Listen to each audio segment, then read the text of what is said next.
2026, 12:05. All stand for the Pledge of Allegiance. I pledge allegiance to the flag of the United States of America and to the republic for which it stands, one nation, under God, indivisible, with liberty and justice for all. Texas pledge. Honor the Texas flag. I pledge allegiance to thee, Texas, one state, under God, one and indivisible.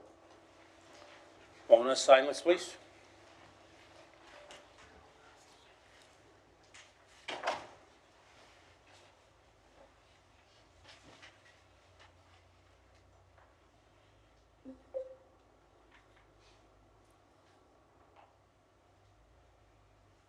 Thank you. You may be seated.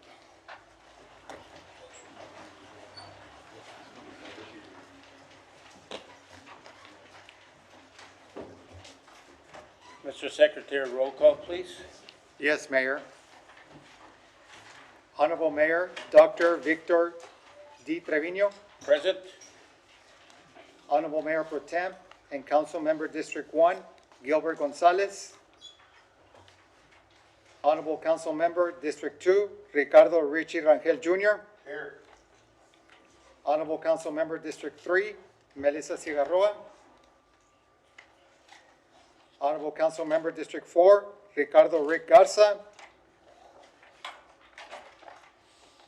Honorable Council Member District 5, Ruben Gutierrez Jr. Honorable Council Member District 6, Dr. Tyler King. Here. Honorable Council Member District 7, Vanessa Perez. Here. Honorable Council Member District 8, Alisa Cigarroa. Present. Honorable Mayor Pro Tem, Council Member District 1, Gilbert Gonzalez. Here. Mayor, you have a quorum, Mayor. Thank you. We'll proceed with citizens' comments. We have one on one item, but we'll go ahead and do it now. Ubaldo Granados Jr.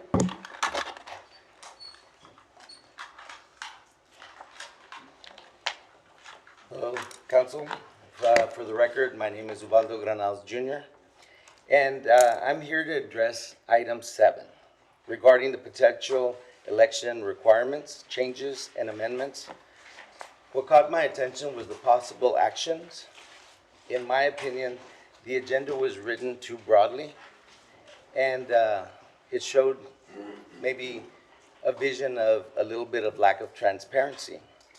So coming across so close, about less than a month to an election cycle, having to revisit some of these rules, it kind of doesn't show right, doesn't play right, because with it being so close, it can kind of look as there's political aspects behind it on the changes, if there's any changes. And again, it was written so broadly that I'm here giving my opinion before the actual item is written, is actually discussed, right?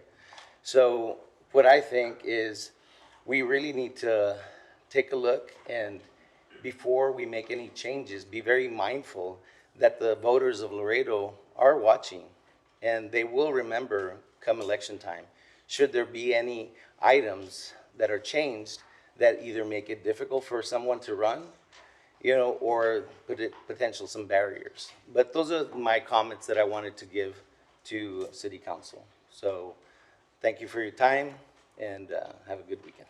Thank you. Thank you. All right. Do we have any more citizen comments? No, Mayor, those are the only ones. All right. All right. Councilman Rick Garza is not here? No. All right. Mayor, Councilman Garza texted me that he's running a little late. All right. Okay, we'll proceed with items I want to present. That'll be number 6 and number 7. We'll start out with number 6. Request by mayor on discussion and possible action concerning, no, that's number 6. We'll do number 7. Yes. And possible action identification, prioritization, and funding of long-term capital improvement program CIP repairs at the Hamilton Hotel, including necessary building deferred maintenance, repairs to the central air conditioning system, serving residential units, potential funding alternatives following the failure of the proposed bond election and relevant agencies, and any other matters related thereto. Now, the reason this item was brought up is as a follow-up to the emergency advisory that I issued yesterday pursuant to the authority granted under the Texas Government Code. For the public's information, the Hamilton Senior Apartments owned by the Laredo Housing Finance Corporation, under the corporation's bylaws, the board of directors appointed by the city council. If we could please display that section on the screen for the public, I would appreciate it. Do we have it?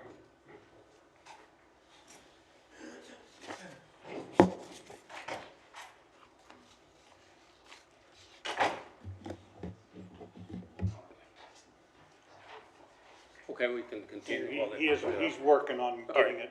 Okay, today I want to speak plainly about the Hamilton Senior Apartments, the urgent repairs that are needed, and the responsibility we all share to ensure that the seniors who call Hamilton home are treated with dignity, respect, and honesty. And let's begin with the reality before us. Hamilton is not a new building, experienced a recent problem.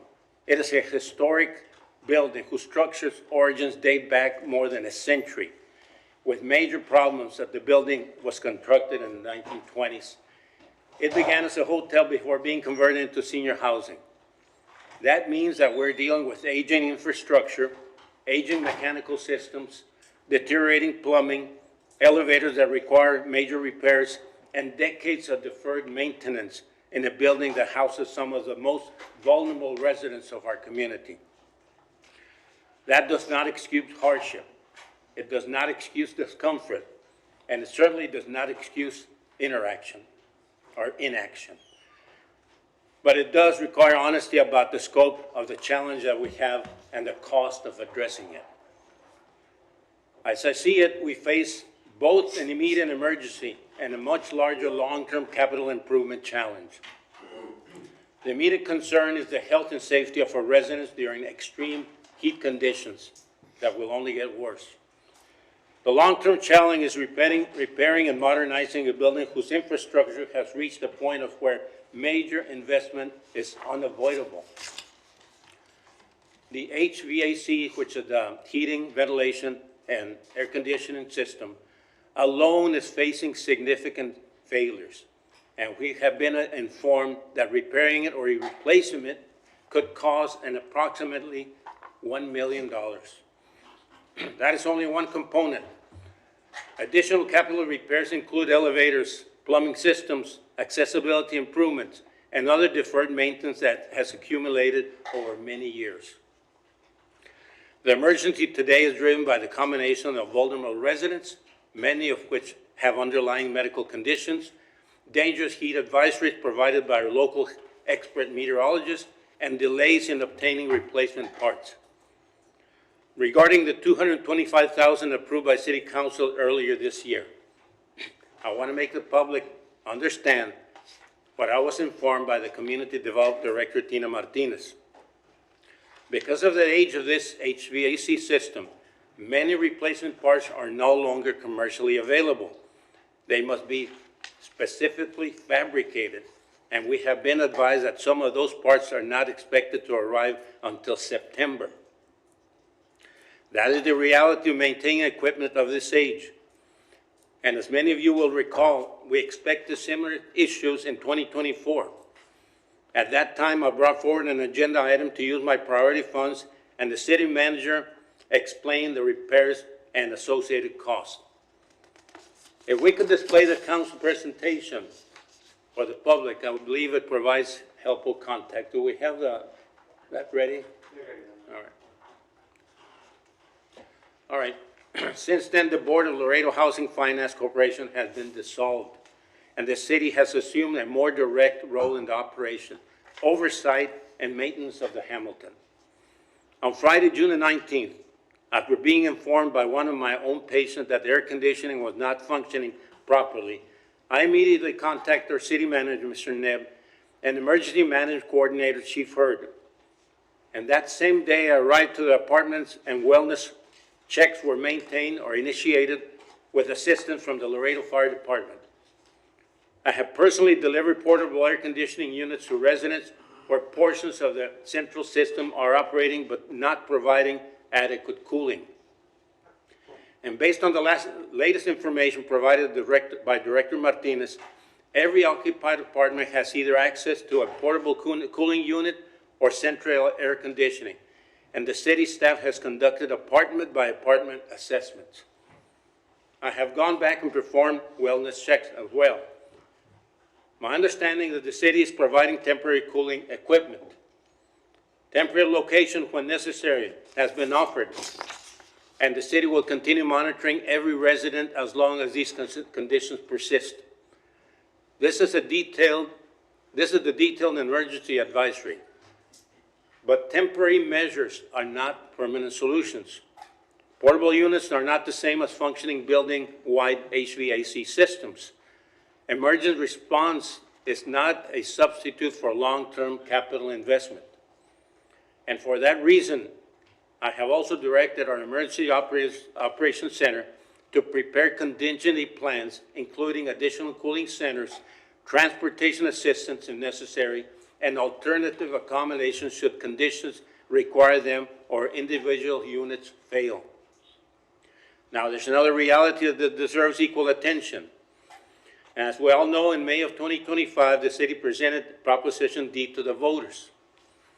That proposition included funding specifically intended to address major repairs at the Hamilton Senior Apartments, including HVAC improvements, plumbing, accessibility upgrades, and rehabilitation of residential units.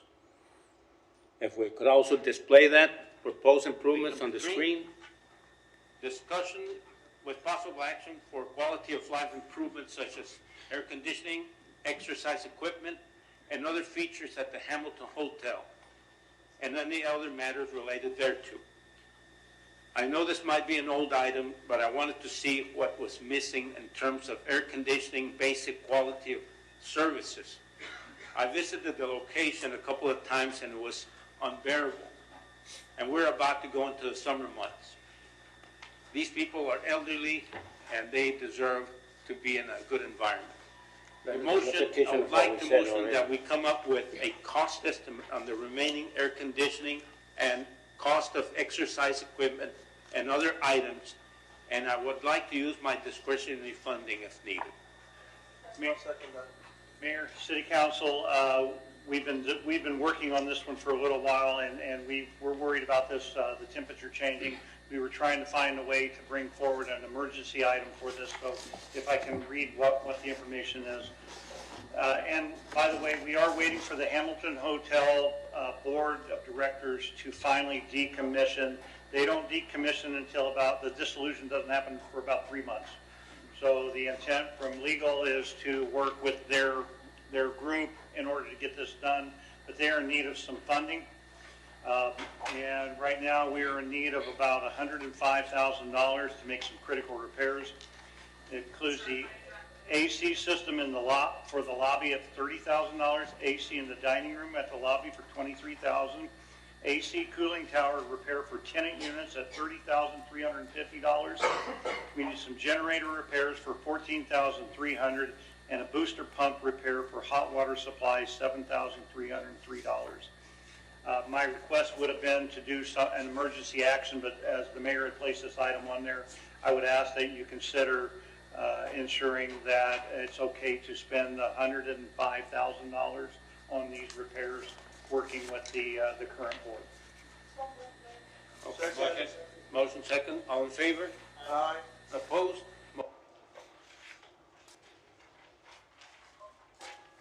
All right. Okay. Now, the voters ultimately rejected that bond proposition, as we all know. With respect to the will of the voters, we always know el pueblo manda. But while the funding source was rejected, the need itself will not disappear. Those repairs are still necessary today, and those residents still need our help today.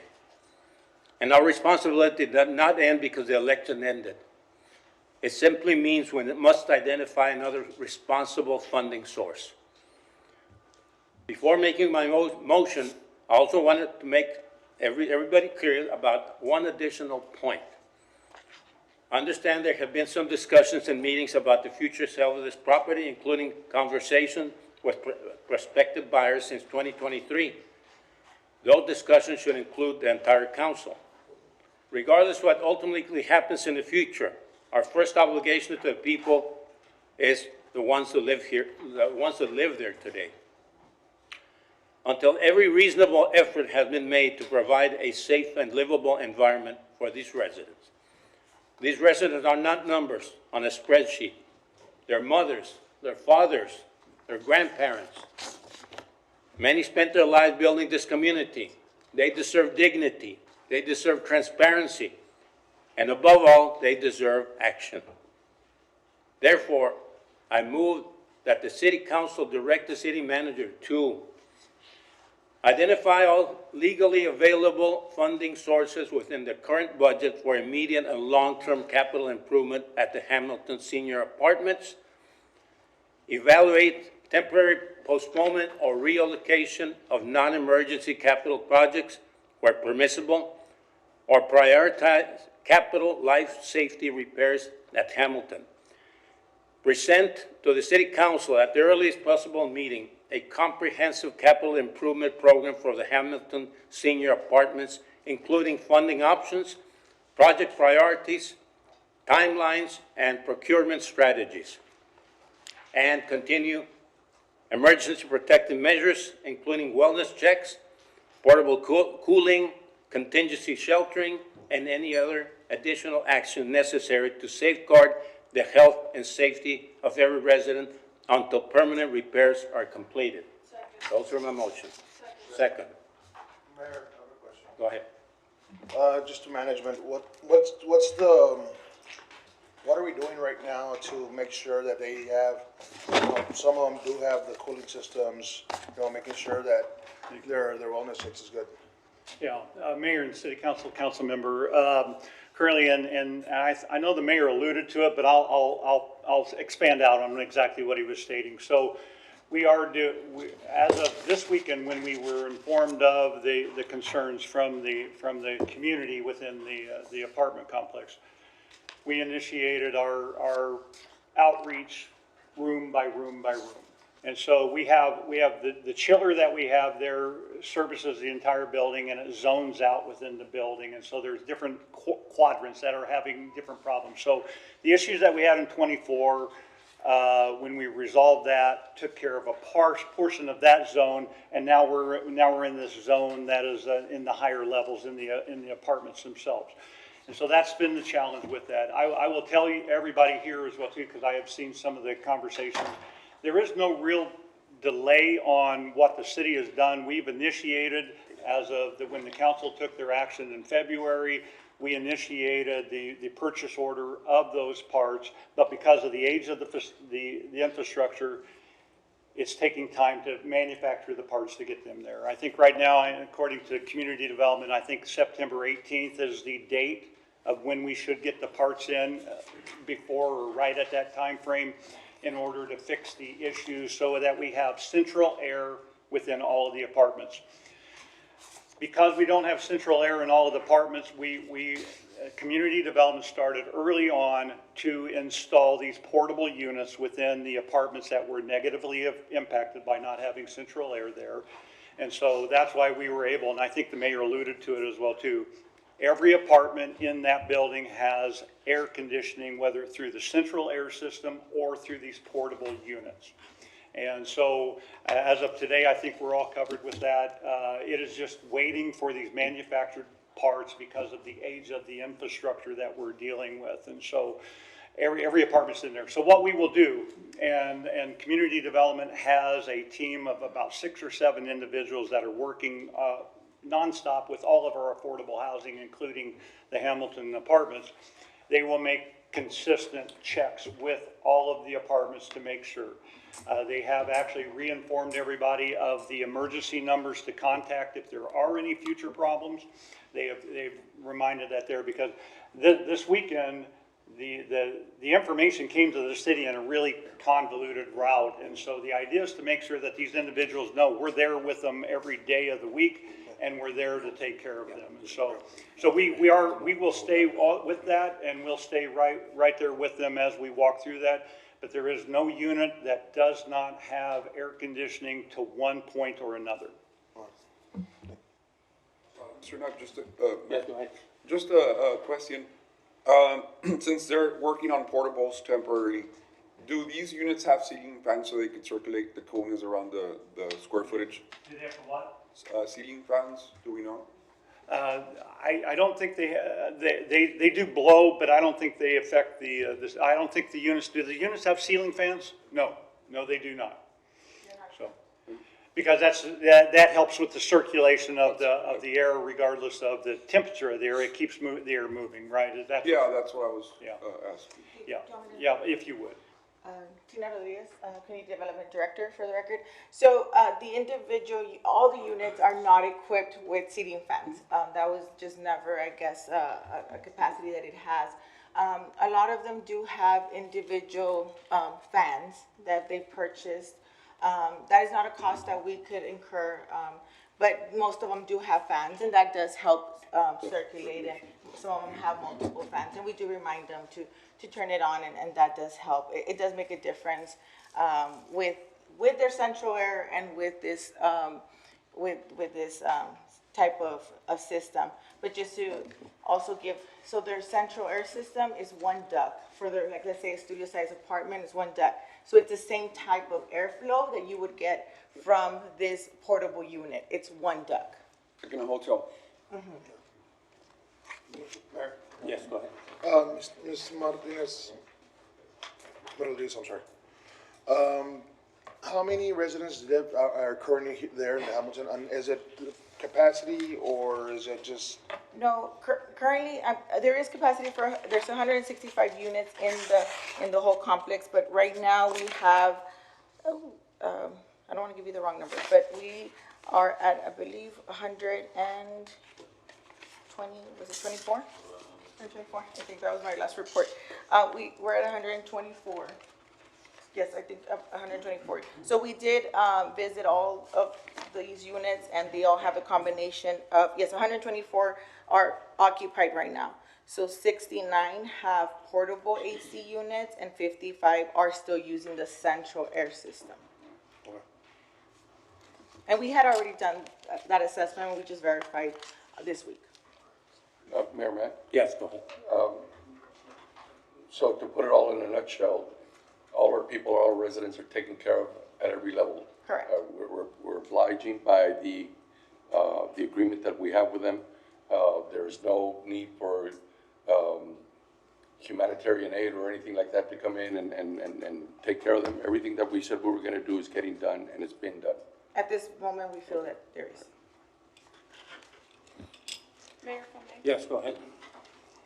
Thank you, I appreciate that. So, I mean, we're talking about how we had parts ordered and how they're coming in September. September is way past the hot summer months, June, July, and August. And so we knew that this system needed repair, and we know that some of the residents still rely on this central air system. Some of those units, they're at an 84-degree temperature, even with AC. And I think that's where the problem is that they're not getting adequate cooling. There is an issue. We have an old, outdated unit that we're having to specially make parts. You know, it's unfortunate that we didn't get the opportunity to completely revamp this whole system, because it would probably have been more energy efficient with more reliable parts, and it would have saved us money in the long term. Because I can imagine that the markup on these special parts is probably more expensive, but knowing that those parts weren't gonna be here until September, we waited till the heat wave hit the residents and people started calling and complaining about the discomfort that they were experiencing. And then it became an issue of they're too hot. And I understand that they still have central air, but the meters in their homes are reading at like 84 degrees. And I know because the mayor had to go buy people individual AC units because they just weren't either working, didn't have one. And we should have done all those health checks before the summer hit, not once it's here and everybody's suffering. And I can give a little bit more background to that. So we did anticipate this since October of last year. So in October of last year, we did have the conversations with our budget and our management team, and we did feel that this was a chiller issue that was going to start failing. We were about 80-something% use of the chiller. So we knew that once the summer months were going to kick in and we were going to use more of the system or demand more of the system, it was going to cause less percentage of, or less capacity to come from it. So we did start working with management, start requesting those funds. Again, because of the funding source and the way the structure of the organization and the way the structure of our management agreement was still in the works, the transfer and all that, the city had to find some, I believe, CIF funds that they could provide to us. Then we put out the bid. We put out the bid in December. We got it in. Well, hold on, Mayor, may Yes, go ahead. I'm gonna interrupt you there. You said the city had to find funds, but, I mean, we're the ones that approved the funding. So who are you talking about? So I had to approach management to ask them, can I bid out this project because I don't have funding for this Did it come to project? council? Not yet. So we Okay, so wanted to go out- out for bid first. I know, but we're talking about anticipation of the summer. You're talking about something, For this project. I know, but you're talking to us, we're the ones that approve it. This hasn't happened yet. Now you're saying it hasn't happened yet. How is that preemptive stuff? That's not, you're talking about Mayor, reactionary if I may help actions. answer the council members, because you have to look at this as a complete system within that. The city does not own the building. It is not like a city-owned building that we can invest money into. We'd have to have a reimbursement agreement in order to spend the money we are doing that. The money that we are putting into this, the money that we've spent on this building since 2023, we had to develop a legal way of actually expending money in a building that we do not currently own.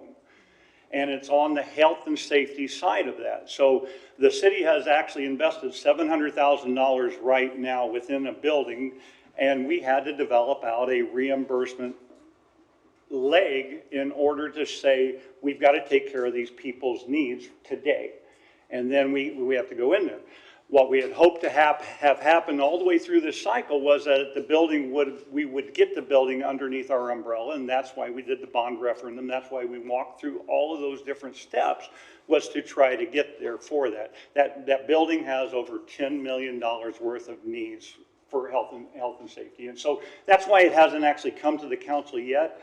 We are, since that point in time, and based upon Mayor, on your motion as well too, we have to be very careful about what funds we put into it, because with the bond referendum not passing, there are certain dollars that we now have that we cannot utilize in the building because we cannot avoid the decision of our citizens. And so please understand that that's why I appreciate how the motion was written, was that we can go back and look at all the legal processes with that. But we do have to, the idea is that we have to bring forward these costs for that based upon that. It is coming, and they have been working on that. This is just an evolution of every one of those conversations. We made the order for the parts in February. The council took the action in order to do that. We ordered the parts in April as soon as we got the procurement rules to do that. Those parts are being manufactured. We didn't know where they were at. We put this timeline together so that you would actually understand what the time frame is. And now we're putting into place the overlay saying we've got to now make it to September for these people. So. Yeah. All right, Councilman, go ahead. Oh, Just a point of order Sure. about the funding. Just to point out, thank you, Mayor, Councilman, for letting me speak. But, so the bond failing, that said, no certificates of obligation can be used for the next 3 years. That's the blackout period. But even if it didn't fail, our bond counsel usually says you can't use certificates of obligation in buildings that you don't own, even if you have a lease agreement. So that would have been challenging anyway, but if the bond would have passed, then it would have been GO bonds, government obligation bonds, which then I guess in theory could have been used. So now the idea is, where's that, any difference? 10 million is not gonna come out of nowhere, but to get it livable, where the money's gonna come from, that's my question, and then I know. What you're addressing to a certain point as well too, and this is where I think that it gets very challenging to take care of the issue that we're facing today with all these people, and then walk back through all the way back to 2023 with all the legal connections with that. There are abilities to spend money from the city on things that are not ours, depending on the relationship that we have. And so this is the Laredo Housing Finance Corporation. So it is a body that we created back in 1980 for this specific purposes of what it's doing. And so it is a body there. And this is the argument we have with HUD, because we have been trying to take it over since they had the problems that came to the council all the way since 23. Mayor, And so, Yes. I guess at the end of the day, there are ways to get there, but all I'm saying is that you have to cross your T's, dot your I's, because everything that we put into the building today, because it is not ours, we have to show back the public purpose as to why we're spending the money. Go ahead. Wes, May I? go ahead. Well, thank you, Councilmember King. That was the point I wanted to. Oh, sorry. Well, I was going to share a similar point, and I also just wanted to state, from my understanding, the way that the resolution was written for the dissolution of the commission was that there was specific language that it would not be dissolved until the transfer of the building, and so clearly the building has still not been transferred, and then just the other. Just going back to the way in which we've been using the specific funds for improvements, Mr. Neb, did you just mention that we have allocated funding from the CIF fund for improvements? We've utilized priority funds already in the past as well too. And then is the question about where we're going to spend the money from for this tomorrow, or what the current need is? Is that what you're asking? Yes. Okay. All right. What I've asked for, and I think that's why the mayor's motion was a little bit broader than that, is that I can't tell you if we're going to utilize CIF or not. If you look in the report that I did provide you yesterday, there's approximately $5 million of life safety needs over there currently today. Along with the chillers that we're working on in order to complete that work with the chiller. And just so you know, community development, the work on the chillers that they have done has lessened that total amount over time, because it's like pumps and the infrastructure that's there. But we have 2 elevators, and each one of those elevators is going to be right around $1 million each in order to improve those and do those. And then there's water and sewer infrastructure in there. So we have went through that list, and we believe that there's $5 million of life safety, and that's why I can't tell you today that we're going to utilize the CIF in order to pay for this infrastructure, because that is a possibility within that. But based upon this conversation, I wanted to get this conversation through with the city council, because that gives me the direction as to, okay, what exactly are we trying to accomplish within this whole decision making. And so now I will go forward, and I have to bring back to you a proposal as to where am I going to find $5 million to do this work on this building under the conditions that we have. And CIF is a viable source of that, because that can be utilized for a lot of different sources. I think we have to be very careful about stepping into the COs as to which CO can actually be utilized on that, which projects could we delay, which projects are that, and I wasn't ready to speak about all of that to that level for this. I think the primary thing that I was hoping to do on this is that we focus on what we have to do today, and then we're gonna walk this thing backwards in order to close it out. Mayor, if I may? Yes, go ahead. So, this whole structure thing of trying to acquire acquire ownership of the building. The concern that I have with that is that we've seen letters of people that have an intent of buying the building. And the problem with that is that if they buy the building, they're not gonna be obligated to provide housing to the people that currently live there. We don't have enough housing to move any of these residents into, and so unfortunately, some of these people would end up without having a place to live. So that's the concern I have with trying to, sell this building off, and taking ownership so that we would have the structure in place to be able to do that. That's a concern. Mr. Knapp, people have said not to blame the bond failure for this, but can somebody walk us through the timeline as far as, us taking over the building in not taking over, but becoming, involved in that dissolution process in 2023, 2024, and then performing an assessment of the extensive deferred maintenance over the past however many decades, and then why it was that we needed the bond, because people are saying not to blame the bond, but they don't realize that this was, a project or something that we took over. Can somebody explain that for the public, please? Right, and before we go there, we have to think of this as an emergency. It's a crucial thing that we act right now. One of the elevators is failing, the other one has failed. People got stuck in the elevator already, and these are elderly people that have pacemakers and use nebulizers.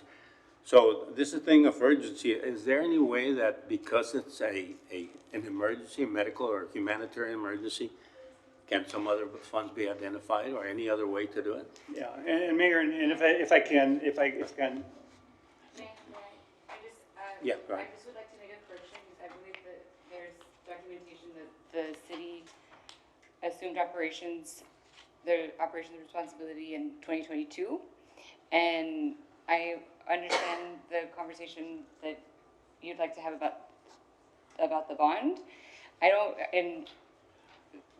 In regards to 84% of people voting against the bond, I don't believe that they were voting against investing in it, just the way in which the funding was going to be appropriated through a bond referendum. And if we have $6 million to spend on a settlement, I don't see why we couldn't have invested that in the Hamilton. Mayor, if I may? Yes, go ahead. $6 million to fix a problem in District 7, and, we have problems in District 8 that we also need to address. I didn't want to have a conversation about the bond. I wanted to get a report on why we went out for the bond and why we needed it. We're not trying to blame it, but we do have an issue and we do need to come up with funding. Mayor, if I could, I'm happy to give at least the best history lesson that I can actually give. I can't speak on the 2022 because I wasn't here at that time as well too. I just remember back in 2023 when at that point in time the Laredo Public Finance Corporation was still operating the building, and we had Capstone Management as the management company of the building.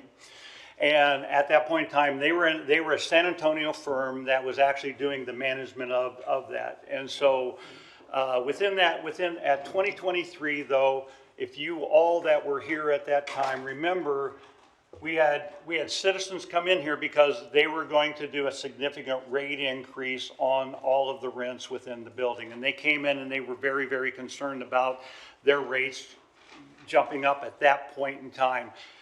In my mind, that's when we got involved, because at that point in time, we started looking at how is Capstone Management, why is the revenue that they have not enough to take care of what this is? We had just went out, I think in 2017 or even earlier, the city actually helped do a $10 million bond to do improvements to the building. At that point in time, we still owe $5.5 million through a HUD loan for the work that was done back then.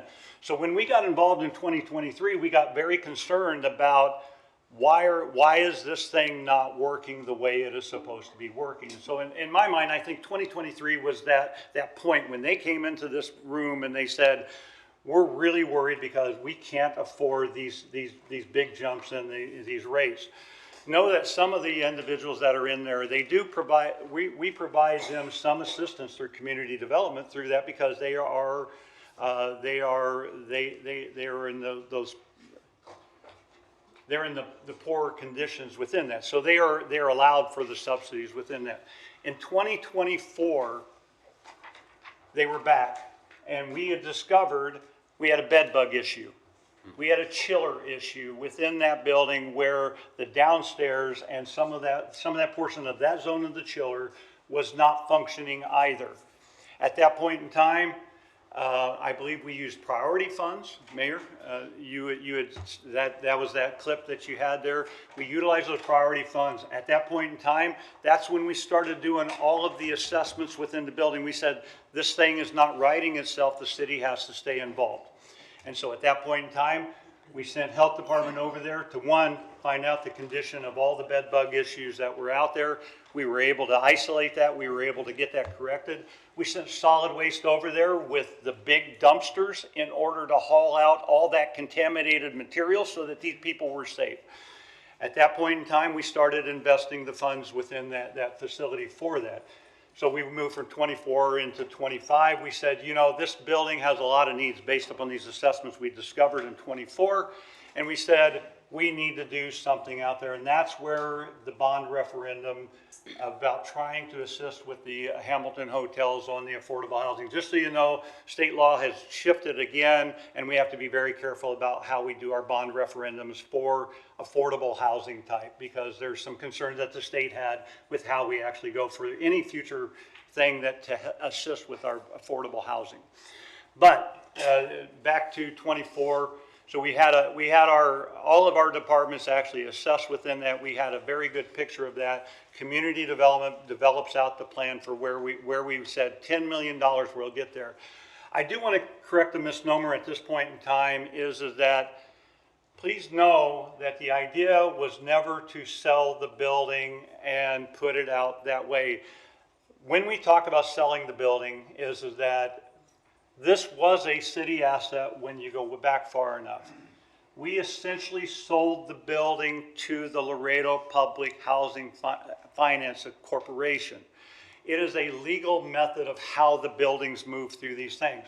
The conversations we've had since 24 to 26, and we kind of stopped it in 25 because going back to Mayor, one of the statements you made, we need to get this building taken care of first.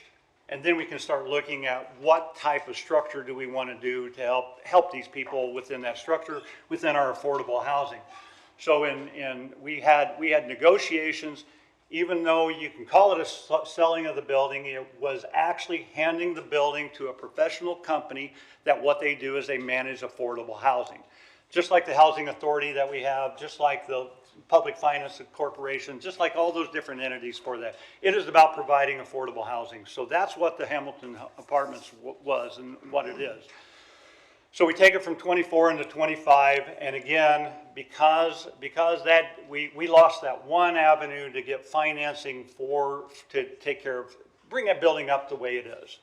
At that point in time, then we had to restructure because we can't utilize that, and that's why we've spent $700,000 from other sources of funding in order to keep pieces together. Personally, I hate it because it feels like almost a duct tape and baling wire process as to how to tackle something that is this serious and this significant. But that was the only way we can actually walk through that. And we will discover all the sources of that. I think that this decision of the council today will open up the avenues where we can say, this is how we can make it all happen. Mayor, if I may? And so, Yes, go ahead. Mr. Neff, the statement that you just made about selling it to another entity, don't we have a letter that talks about Yes, ma'am. conversations that were being had by the councilwoman from that district about selling the building? When we talked about that, we talked about buying out the HUD loan for $6 or $7 million possibly, or whatever it was. And then we talked about the fact that if we did sell it, there was no obligation from the buyer to actually use it for affordable housing. Is that correct? I'm not completely correct. With the individuals that we were actually talking to, they were an affordable housing entity. Now, those conversations, The only reason that we actually went away from that agreement at the time that it was we knew that that building needed $10 million worth of improvements. They were offering $3 million up on the front, and then they wanted to fix it as it went. And what we believed would happen is that we would end up acquiring back, we would end up being put in the bad spot where the building deteriorates farther before it gets there. But There they- had, but there they was, had- Mayor, but Mr. Knapp, they didn't have to keep the same residents that were there. There was no obligation from them to keep the people that live at the Hamilton right now to have a housing there. That's what we talked about. It might be two different people looking Yes. at buying it. there were more than one entity. Yes. Is that what you're saying? The entity you're saying was the other group? I don't know who this. So other if group we bought out the HUD loan like we talked about, and we sold it to somebody Right.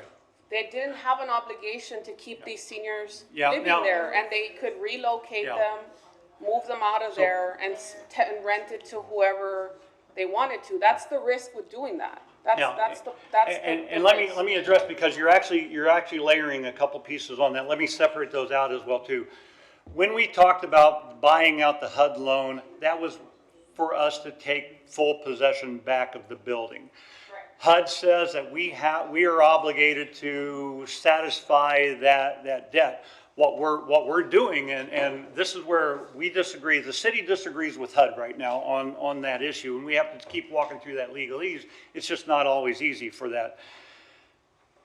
The Articles of Incorporation for the Laredo Public Finance Corporation states that if they are to dissolve or terminate their use, it reverts back to the city. At that point in time, our argument to HUD is that we're not changing the dynamics of this agreement, of this loan with the HUD, so you should allow the city to absorb it. And what HUD is saying, no, you need an entity that can do that. So if we would have went down the one path for a new corporation to take on the building, that HUD loan would have actually just transferred over to that entity. But if the city's doing it, and this is our argument, is the city's doing it, well, now you have no longer you have that layer within there. And so that's it. Well, There- Mayor, but- if I may? Yes, ma'am. Legal presented that as the only option for us, and that's when I said I would like to see other options. The only option we were given was for us to take it over. Right. And then the possibility of us selling it to somebody, a Yes. private company that could Yeah. rent it to whoever they wanted, it would still be there. That's was Yeah, where we yeah, left now, off. and yes, and you're correct, and I think in the timeline in that, what we were doing at the time is that we had the one proposal from this company, that's what we talked about. They wanted to do the affordable housing. What we believed, and this is where the pieces are overlapping with a little bit, is that would have been a separate path there. What our recommendation, staff's recommendation at that time was, let's get it underneath the city's umbrella first. Let's get this building back to where it needs to go, and then let's figure out where it's at. During that conversation, we had that other entity that exactly what you're saying is that let's convert the entire focus of this building. Let's make the building other types of housing. And that one had less assurances, exactly what you're saying. That had less assurances as to what population it would actually serve. So, Mayor, if I may? Yes, go I ahead. mean, just so the public understands, we have been walking through this for a while. It's not like we have had our eyes off of this. It's just that, it's complicated. But at the end of the day, the people that live there, they need adequate air. End of story. Yes, ma'am. We have money allocated in District 8 for the 4 Blocks project, which is a pure beautification project. That's, general funds. That's what, $8-9 million. At this point, since that money's already in that district, since it's already there for downtown concerns, I mean, is it wise for us to move forward with beautifying the 4 blocks for the same money that we could use to rehabilitate the Hamilton? I mean, we need to talk about what the priorities are and what the funding that we already have allocated in the different parts of town. We do try to spread the monies around as best as possible. And I know there was a jab at me for District 7, but District 7 and the Mines Road had been long neglected. When I came into office, we vowed to fix issues. Those were issues that had existed for years. We fixed an issue. It's I take a lot of hits for that, and I understand that, but at the same time, it's a bit unfair. And especially for somebody that's running for mayor, you would want them to, respect all the different concerns around the city. So just to keep that in mind, District 7. Yes, ma'am. Mayor, and I know, I just sent this report out to all of you yesterday. I did state within the report that I would utilize this to help the public understand what's happening as well too. I think that it rolls everything together, what community development has done and what they plan on doing. I appreciate, all of the options as to where we might be able to find the funding from. Again, like I had stated, I don't have a recommendation today as to how we're going to close this gap here. Please note that staff, myself, all of the management side, we will find a solution that we can present to the council and how we're going to be able to move this thing forward. So, and council member, I do agree exactly what you're saying is that I think we have to focus on what we have to do today. We'll have time to continue to fix this thing. I mean, we've been working on it for a little while here, and I think we're getting very close to those solutions. But Mayor, Yeah. I Who have was first? I have. Yeah, go I ahead. do. Thank you, Mayor. So the 4 blocks is a citywide project, and that's not, yes, it is in District 8, but this is a citywide project. I have already spoken to Community Development and Mr. Nebb saying that any district priority funds were previously allocated from bonds over the past few years, if needed, could be allocated towards the Hamilton. We were working on a sidewalk plan, but if that needs to be redirected, we've already had that discussion with management. And we have been talking about needing a strategic plan. We cannot keep running after these fires. And I for one have been advocating for a long-term affordable housing plan. But yet, and just to Mr. Nebb's point, we need to focus. All right. Just as long we understand that this is a thing that we need to prioritize, we can understand the history of what we did and what happened, who sold it. But we need to focus on what we need to do because time is of essence for these elderly people. yeah. And Mayor and City Council, I want to bring it back to exactly what we're trying to do today. I appreciate that I got the opportunity to at least explain some of the past as well too, because this thing it is very difficult to manage through that because of the legal requirements and all these different pieces for that. And that's a good thing and a bad thing as we walk through that. We have made headways. I mean, we've invested almost $700,000 in that building today to make sure that these people, these families are taken care of, and we're making sure that, and we'll keep an eye on them. We'll keep walking through that, and I appreciate everybody's passion that comes with this, because I think this is what's most important about what the city council does. It takes care of its people, but we'll take care of it. Councilman? I just wanted to go back to what Councilman Perez said earlier. That is very important right now. I mean, so we're talking about the whole history of how we got here and all that, and that's perfectly, that's good. But on a technical note, we have to make sure that the equipment that we're setting up temporarily right now for them is properly sized for that building. Because if we're getting the temperature still at 84 degrees inside a building, and we didn't size the equipment correctly, then it's going to be a waste of time and money and doing that. So we have to make absolutely sure that point is taken care of. Yes, sir. And council member and mayor, keep in mind that it is about making sure it is sized properly for those units, but we also have to make sure that it doesn't overpower our power system within this older building as well too, because there may not be the power capacity to do that. That's why I think community development has tried to been balancing out to make sure that we do as much as possible, make it as large as possible without overwhelming the system. And this is where we go into the conversation with some of the units. they could still turn on the central air. We don't want them to turn on the central air if we've given them the portable units because of that balance within it, so. You want me to give enough to Yeah. them? We do have to. Yeah, and in the presentation, if we had to, and I don't think we're gonna have to get to it entirely, it is an 8,000 BTU unit up to 13,000 BTU. It's designed for medium-sized rooms up to 350 square feet. So they have actually done the specifications to try to make sure that it determines what that. Are these 800 square feet rooms? Yes, so we do have two different sizes, so, so we have one, studios and 1 bedrooms that can, be used for the smaller, BTU sized units, and then we have the ones that go up to 13,000 BTUs, which can go up to 450, which is our typical one. We do have some 2 bedrooms, not that many 2 bedrooms, but we do. So we are sizing them. We do have technicians out there. We have certified technicians that verify which sizes. The other issue that we might be encountering, and we did encounter it, is that last week was the warmest, it was one of our warmest weeks, a lot of humidity. We did discover that a lot of our residents didn't want to turn them on, hadn't turned them on.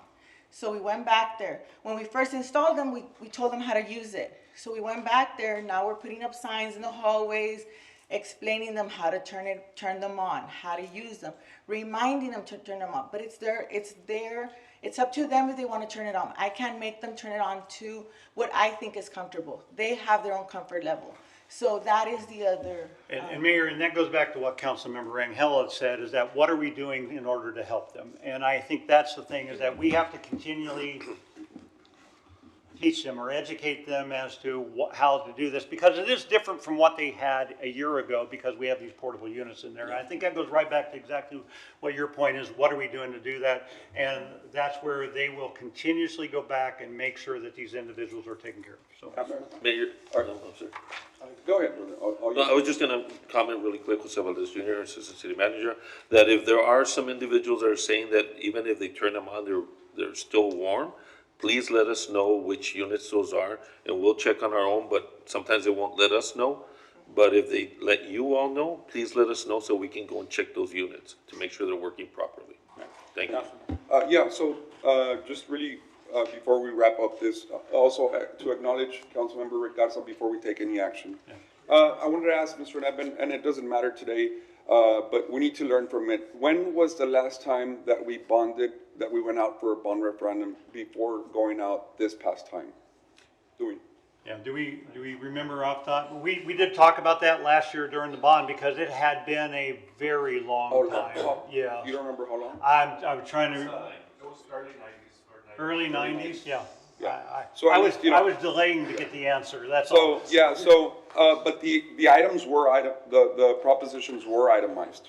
Yes, yes, sir. So, and I, because I came across families in my district, and, many said, well, they weren't ready for that big jump or public safety and all, but they understood when it came to, even, they understood and they mentioned to me, although in District 1, Hamilton doesn't stand in District 1, but some families that I came across were for these, special housing needs and the street paving, which, for example, Dr. King has done a good job in catching up in his district with all that. So we worked around it. We're still the police chief and the fire chief. We're still the safest city in Laredo. The safest city in the state and stuff like that. But just going back to the bond really quick, since the propositions were itemized, and we're going to learn from it. What I'm asking if you all can just, give us the breakdowns by district. I want to see, did the trend continue because it was one package, or did the residents and the voters feel there was other propositions better that fitted our needs in our community? That way we can learn and prepare a better package in the near future, and we don't have, and whether we are for or against, we don't have consequences like today, because ultimately we're just here to be their voice. And Councilmember, and I think that's a really good thing to actually, just for a reminder, and we'll put together a larger piece, because we did not pass a bond referendum. There was $480 million within that bond referendum. It helped public safety, it helped the streets, it helped affordable housing. those needs did not go away. They're still out there. Exactly, the Hamilton's a very good example of the needs are still there. We've just had to get more creative about how we manage, how we try to get there. And I think I think your question as to what can we do differently within that process is a very important leg as we move forward into this, because I think the needs of the city are so great that I'm not, I mean, everybody talks about the efficiencies and everything. I don't think we can get the efficiencies to the level to make up for the years that if you go back far enough where if we would have done something back 10 years, we would not be dealing with it today. And that's why, Appreciate that. that's why I asked of a breakdown of the districts, because some districts are gonna want, other things different than other districts. So it's just, our duty to advocate for our districts and be their voice. That's why it's important we can get the breakdown of the propositions and how they I vote. think we can do that. I mean, I do know that when we laid together the street maintenance, because that's very important to me, because that infrastructure everybody uses. We need on a regular basis, we need $30 million a year if we want to take care of that infrastructure the way it is. So, Mayor, We're nowhere just- near that. Mayor, just management, Mr. Knapp, thank you, Mr. Knapp. Quick question, I'm just, right now, because we're gonna go into another conversations, and I told you, I called you the other day, that maybe we should start looking into maybe the Hamilton, starting to strategize to see if we can make another, bond referendum, but with, a little bit more transparency, with more time, more, educating the people out there and letting them know. But just for the record, I just want to know the propositions are. Many people don't know what propositions are, what they are. If you just explain what propositions are, because people say, well, what's a proposition? What do they do? What is it? Is it the will of the people? Or can you explain to us? That's Yeah, I'll do that very quickly, because I think to do this topic, the benefit, I'd rather bring it back in a full package and say this is all of this. But what the proposition is, that's just a term as to what the item is placed on for the election, so that people can understand what it is. They can vote So when the state will do propositions for changing their charter, their codifications and everything. So anytime you go to the public, it becomes a proposition as to what you're going to consider. And then it'll describe the item, and then it'll give you yay or nay for that. That's how they. Can I say it? Let me just say, it's una propuesta. In other words, it's a decision if you want to. So- let me say, if maybe for the people who don't understand in English or in Spanish, say una propuesta de decir, ¿quieres votar por esto o no lo quieres votar por esto? That's what's a proposition in Spanish for many other people that don't know. Yeah. That's what the proposition Yeah, is, right? yeah, so the topic that we're talking about, we put it to the point, and then it has to be converted over so that it can be placed on a ballot, so we can figure it out. That's what they call propositions, and so, but we'll bring back some of that information as well too. I know we have another item on here that kind of leads into what the state law is, as opposed to what the local law, what the charter is and everything, so those will be, we've got a good segue for that. Mayor, I don't know, do we still have a motion and a second on the table for Mayor, this I item? have another comment. Yeah, go ahead. Mr. Neb, I appreciate the fact that you said that we've invested 700,000 so far ma'am. into the building. However, we did invest more than that to paint under the Lafayette Bridge, so it doesn't seem like equal to the needs of, the situation. And, I don't really think it's fair to say that the people there don't know how to turn on their air conditioning, because there were people in there that had their air conditioning on, but it was too hot for them. So while there may have been some people that maybe didn't know how to turn on the air conditioning, I think it's unfair to make the assumption that every single person in there that was experiencing heat, it was their fault because they didn't know how to turn on the AC. So I think that's an unfair assumption, or to, make that kind of like imply that about these people. So, and then going back to priorities, this is an emergency because of the heat, and we keep talking about bringing it back, but it's already, every day we're like in the dead heat of summer right now. So we need to take action now. Understand that we have these parts that we're waiting on, but do we have a cost as far as I know it's $1 million to redo the whole system. Does that result in a savings where that's an investment as far as us not needing these specialized parts? Are these specialized parts gonna come in and I know we talked about the chillers, but who's gonna do that work? Does municipal housing do this or? That, that project was all laid out in February. We have a general contractor who is actually, they're out there, the ones that are actually getting the parts manufactured from the company that needs to manufacture them. They already have the plumbers, they already have all the individuals lined up within that. So when we approve the project, all that information is in there, so that is there. And I do appreciate what you're saying as well too. I think the point I wanted to make about all of our residents over there, the real point that I was trying to make is that we're gonna be with them 24/7 as we move forward. That's what I wanna just leave that at, because, yeah, we're a phone, we're a phone call away from them and as well too. But the project is lined up. The challenge I have with any larger council action today, and if we do the work that we've already set out there, it does eliminate the problem. So, but in the report that I provided you, table 3, there's $5 million that we would recommend as life safety. And so when I go and look and try to find sources of funding, I'm going to try to find about $5 million and lay out a true plan as to where we're going to go.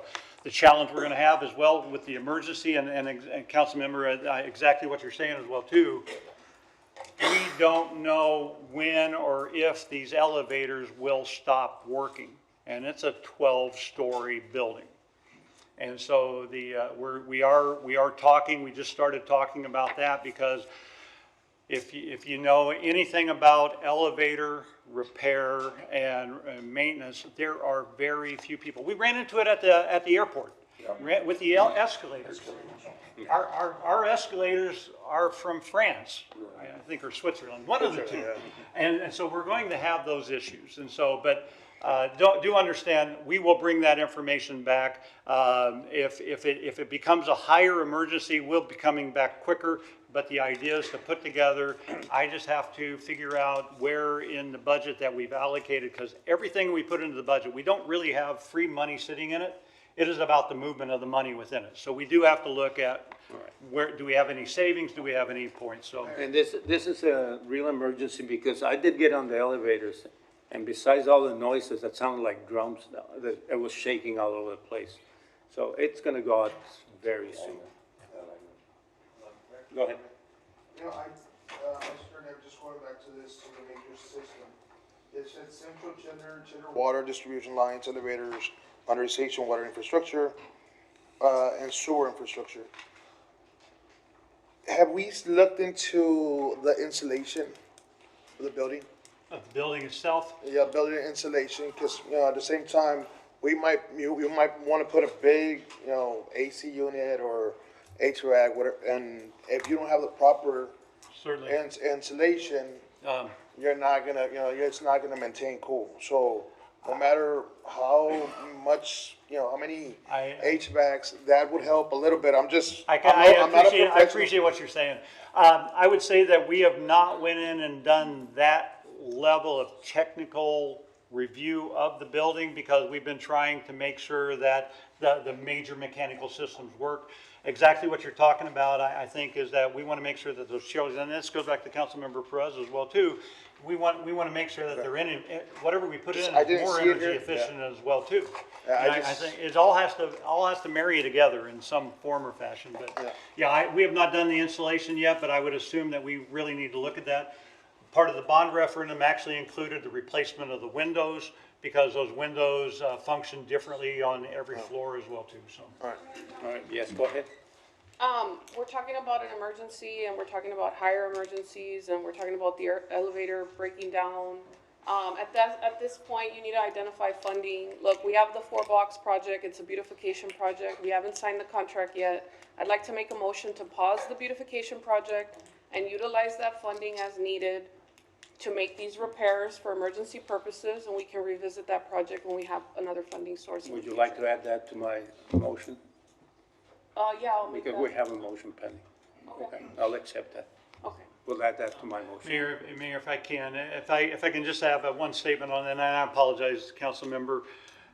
I need to look at how that was funded and whether or not we can. And so please keep it as a preliminary decision on if you want to pick projects as well too. But we have to go back and we have to look at how that was funded and where it was at as to whether or not that money, whether or not that savings can actually move over to the other side. We ran into a very similar problem with another one of our projects that even though we can stop that project, we can't move that money to that another issue. And so please just be careful with that. But I appreciate the help moving that, because exactly what you were saying, council member, is that it's a beautification project to another. Bone wants to talk. If I may, because that project is not on the agenda, but it's related, I would recommend that your amended motion be to seek funding from that source as opposed to pausing that other project. that other Okay, well project- then I'll modify it to conform Right. with. Thank you. Accept it as modified. Oh, Mayor, if Yes, could go ahead. just, can you explain one more time, Zone, what you just like, the exact language so that? It sounds like, Because I already know that, I mean, the answer to the question is that was funded through fiscal year 26 capital improvement plan certificate of obligation. So we already know the answer to that. Which, and the reason why that gets tricky is because when a bond fails for a GO bond election, there's a blackout period on certificates of obligation, COs, for the next 3 years, which COs was what was used for that project. So that's why I'm kind of like confused about the amendments. if I may, as originally stated, I believe it was to pause that other project. That other project is not on the agenda. So I believe the spirit is to seek funding from that project, as Mr. Well, as a Knapp possible said. funding source, Yes, as a because he's possible saying he source. needs to identify monies, and we're talking about, future emergencies, and, I mean, these people are gonna get stuck in an elevator. And that's the amendment. is If I just, may just request an amendment to the amendment, is that we seek all possible funding options and include. That was already discussed. And council member, and that is what the mayor's initial request was, I think, in that motion, was to all legal methods and how to bring it forward, so. Okay. Got it. All right. Can you read the motion again? Go ahead and read it again, please. Okay. Identify all legally available funding sources within the current budget for immediate and long-term capital improvements at the Hamilton Senior Apartments. Number 2, evaluate the temporary postponement or reallocation of non-emergency capital projects where permissible to prioritize critical life safety repairs at Hamilton. Present to the city council at the earliest possible meeting a comprehensive capital improvement program for Hamilton Senior Apartments, including funding options, project priorities, timelines, and procurement strategies, and continue emergency protective measures, including wellness checks, portable cooling, contingency sheltering, and any additional actions necessary to safeguard the health and safety of every resident until permanent repairs are completed, and to seek funding from other sources as amended. All right. That is the motion. Do we have a second? I'll second that. Yeah, there was a second already, Mayor. All in favor? Aye. Opposed? Motion passes. All right, thank you. My second motion, I think, needs to go to executive session, so we'll proceed with Councilman Garza's motion, number Number 8. 8. Yeah, discussion with possible action to allocate $150,000 from District 4 priority funds to the Lupita Cortez Memorial Community Wellness and Recreation Complex at the Lion Water Tanks and any incident there too. Motion second. This is for, Discussion. It's for the park at that location. All right. Okay, any discussion? All in favor? Aye. Opposed? Motion passes. All right. And we'll proceed to my motion. It'll be number 7. Discussion with possible action concerning election administration procedures, candidate filing requirements, election-related standards, and any potential amendments to be applicable policies, ordinances, or government documents, any other matters related thereto. Now, this is in relation to election process. I'm just right here.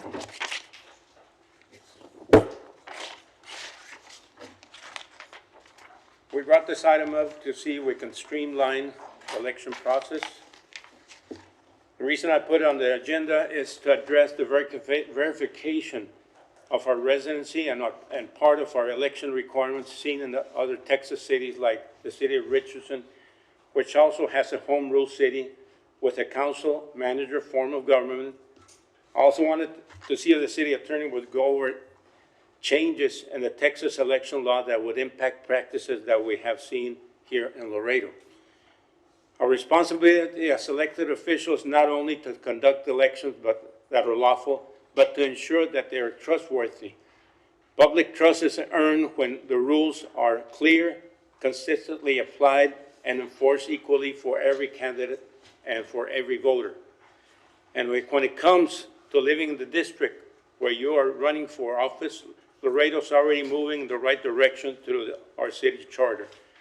And the city charter requires that the mayor and every member of city council reside within the city of Laredo, and that the district representatives continue to reside within the districts where they were elected to serve throughout their term in office. The charter also adopts a definition of residence found in the Texas Election Code. Resident means a person's domicile, their home and fixed place of habitation, the place they actually live and intend to return to. Those are important requirements because the representation begins with residency. If someone seeks to represent a neighborhood, the people deserve to know that that individual truly lives in that neighborhood. If someone seeks to represent the entire city, the public deserves confidence that the candidate truly calls Laredo home. Residency is not simply a technical requirement, it reflects a commitment to the community you ask to serve.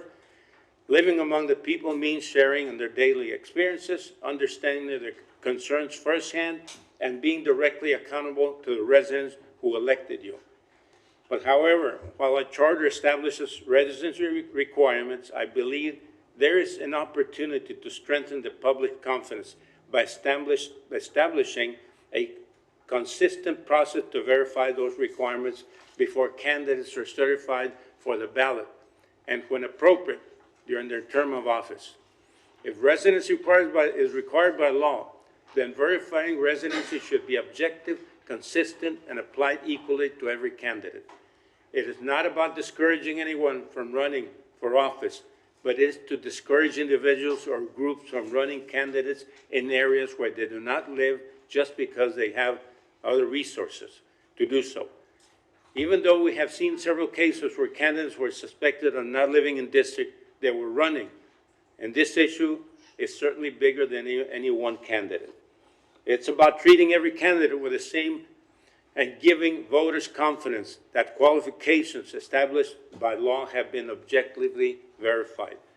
And for that reason, I want to motion directing the city attorney and city secretary to implement a verification process similar to that seen in the city of Richardson, where the review should consider implementing two documentary proofs of domicile, including two of the following: a Texas driver's license or state identification card, homestead exemption records or deed or lease agreement, and utility bills or other documentation demonstrating actual occupancy.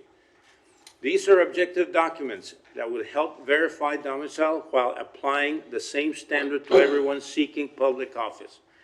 That is my motion. But before we take a vote, we would like some discussion. Again, the purpose is not to make it harder to run for office. The purpose is to make it easier for the public to trust the process. When every candidate is held to the same objective standard, everyone benefits: the candidates, the voters, and the integrity of our elections. I would like to ask also the city attorney's office to provide this council and the public with an educational presentation regarding common election laws and election-related practices under Texas law. So, if we could have that, please.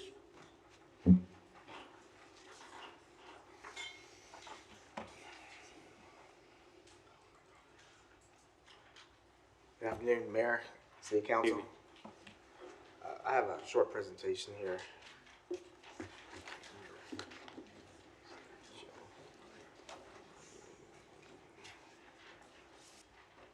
Okay, there were some changes to the election code from this recently from 2025.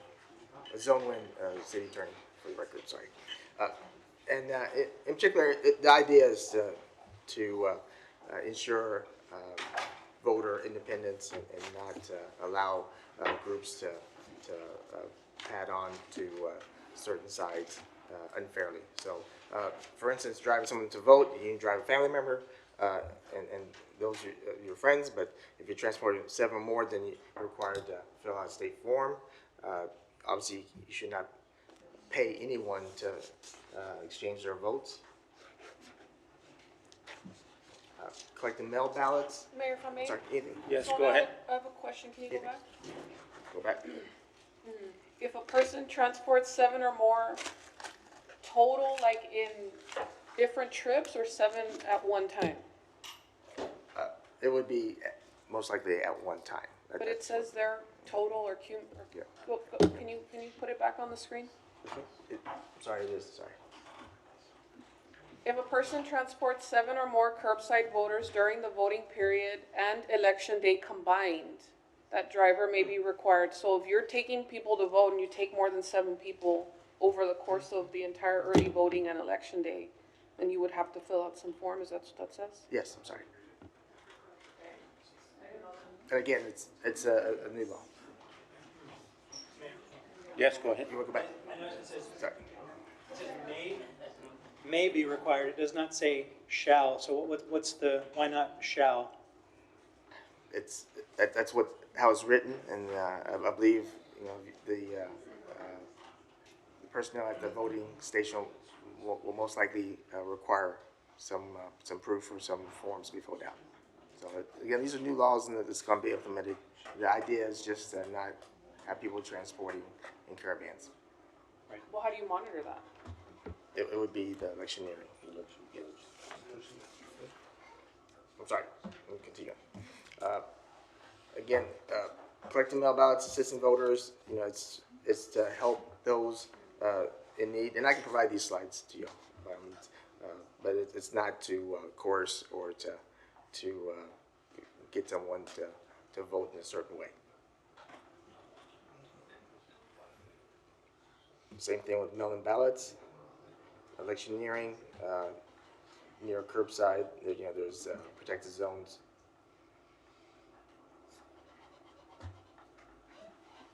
There should be no voter intimidation. Obviously, voting by mail, there's been quite a bit of talk regarding that, but there's only for select groups, and you need to show eligibility to vote by mail.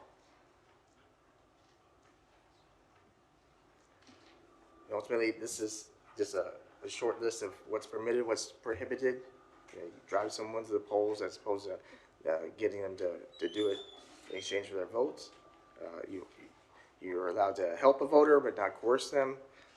Those who are disabled can seek help, but they shouldn't be canvassed for ballots to help one side or another. Obviously, you should not pay anyone for their votes.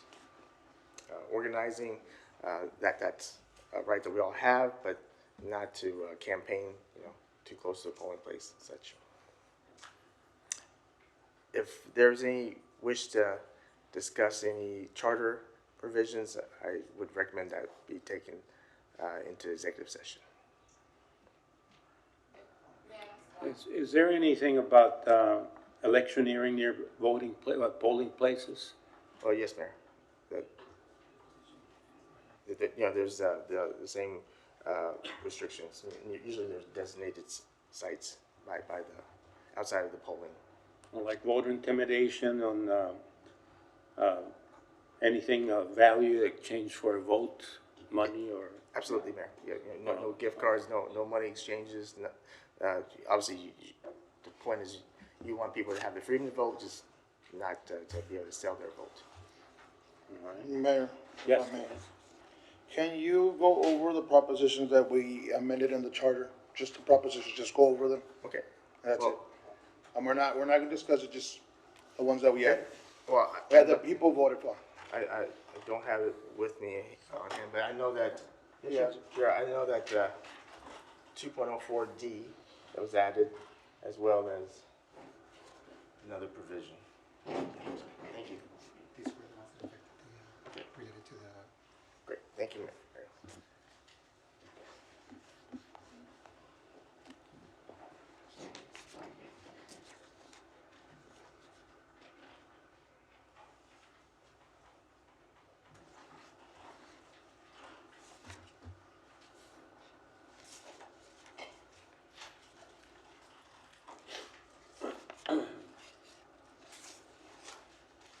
Just wait for the.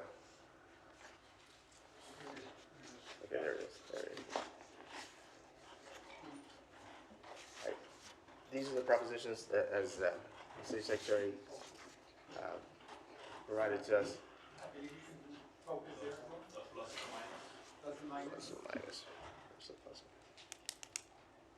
There used to be a plus and minus. I know, but where's the plus and minus? I'm not crazy. Oh, there it is, sorry. There it is. It's on here, sorry. I was put it over here, sorry. There we go. Okay, I found the plus and minus. 2, 3, 4. Yeah, these are the 5 propositions. So one dealt with the number of days council member mayor needs to reside within the district. And all of the propositions passed during this charter amendment period. Proposition 2, the oath of office. If someone is delayed in taking that oath of office longer than 12 months, then it does not count as a full term. Mayor, if I may? Yes, go ahead. So I'm going back to Proposition 1 real quick. Sure. I think this one's in line with the mayor's motion that he made to show the additional proof of residency, because I know that right now when people apply to run for office, you all verify where they're registered out of, their voter registration. Yes. But you can change your voter registration within 2 months of, to be valid for the date of your application. So that doesn't prove alone that you lived somewhere for 6 months beforehand. So I think it's good that we are adding these additional verification requirements, because right now we don't have them. And I know, for example, it's happened in my district too, where somebody had moved out, didn't live there for the 6 months, but since they were still tied to voter registration to their previous address, they were able to get around the rules, and so it's good for us to tie that up. Any other questions? I'm sorry. So Proposition 3, that just allows a member of the council to return to employment if they were formerly a city employee, not have to wait for the 1-year prohibition,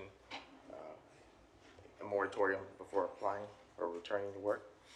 Number 4, this one deals with eligibility, and it says anyone removed from office for recall, conviction of a felony or court order will be ineligible to run for elected office within the city of Laredo. And number 9 deals with municipal court judges to increase from 1 to 2 and have a presiding judge moving forward. Mayor. Yes, go ahead. Take me through the process of, I know propositions are made, do they automatically go into our charter? Well, at what moment would it be considered already in? When the moment they get voted on and they were approved by the public? It was canvassed by council, yes. The canvassing part I'm interested in that. So the canvassing is done, because I remember it was at my time of election when all these things passed.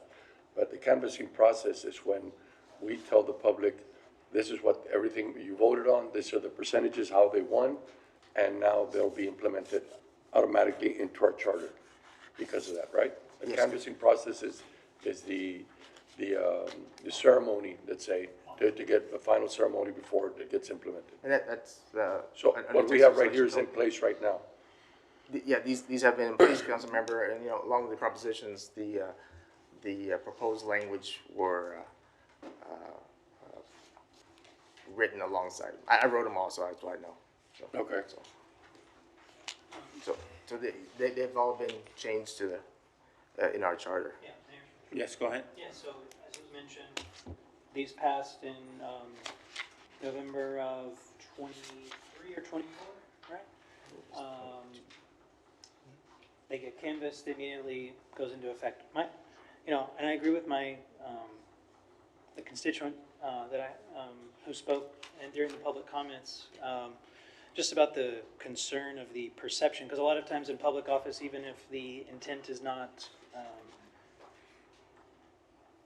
ill, the idea that, we're a month away or a few weeks away from the filing period for elections that the majority of this council is up for, I just don't feel comfortable making any changes, this soon, this close to something that's impacting the majority of this council. So I just based on the perception that it could be intended to benefit any one of us up here. So that's where I'm feeling a little uncomfortable.